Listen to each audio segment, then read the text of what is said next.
Goolyahanka xulka qaranka ee Faransiiska Hugo Lloris oo joojiyay inuu kooxdiisa qaranka u safto maxaa keenay go'aanka degdega nala dhigista asxaabta sharafta mudan. Assalaamu calaykum asxaabta qaaliga waa Bishki Mustafa official. Soo dhawaada asxaabta sharafta mudan. Waxaan yahay barnaamijka waa Hugo Lloris goolyahanka xulka qaranka oo ciyaariyay joojiyay. Goolyahankaas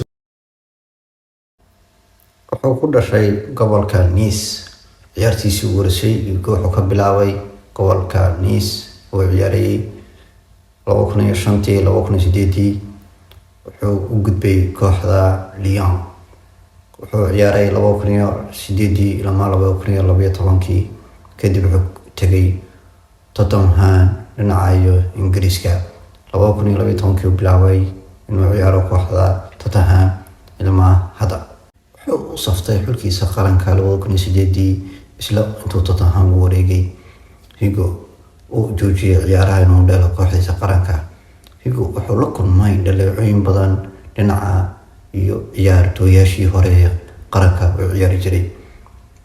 Intii ugu badnayd oo gaadhay Hugo waxay ahayd guuldaradii kasoo gaadhay koobka adduunka oo dalka Argentina ay ku qaaday koobka. Hugo waxyaalaha lagu eedeeyo waxaa kamid ah sida goolkulaadka inuu ku wacnayn. guuldarada mar walba soo gaadha Hugo waxa weeyaan dhinaca goolkulaadka.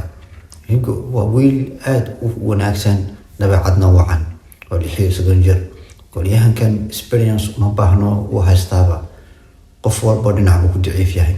Hugo ma samarkii wax dhamaaday miiska dulqaadkii.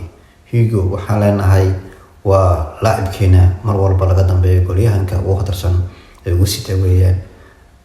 aad baa u rajaynaynaa mustaqbal kasii wanaagsan inuu sii galo.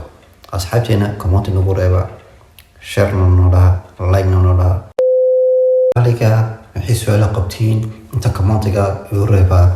aad baa umahadsantiin sida ay la soo socoteen. mar walba ay dhiirigelisiin. waa inoo mar kale asxaabta.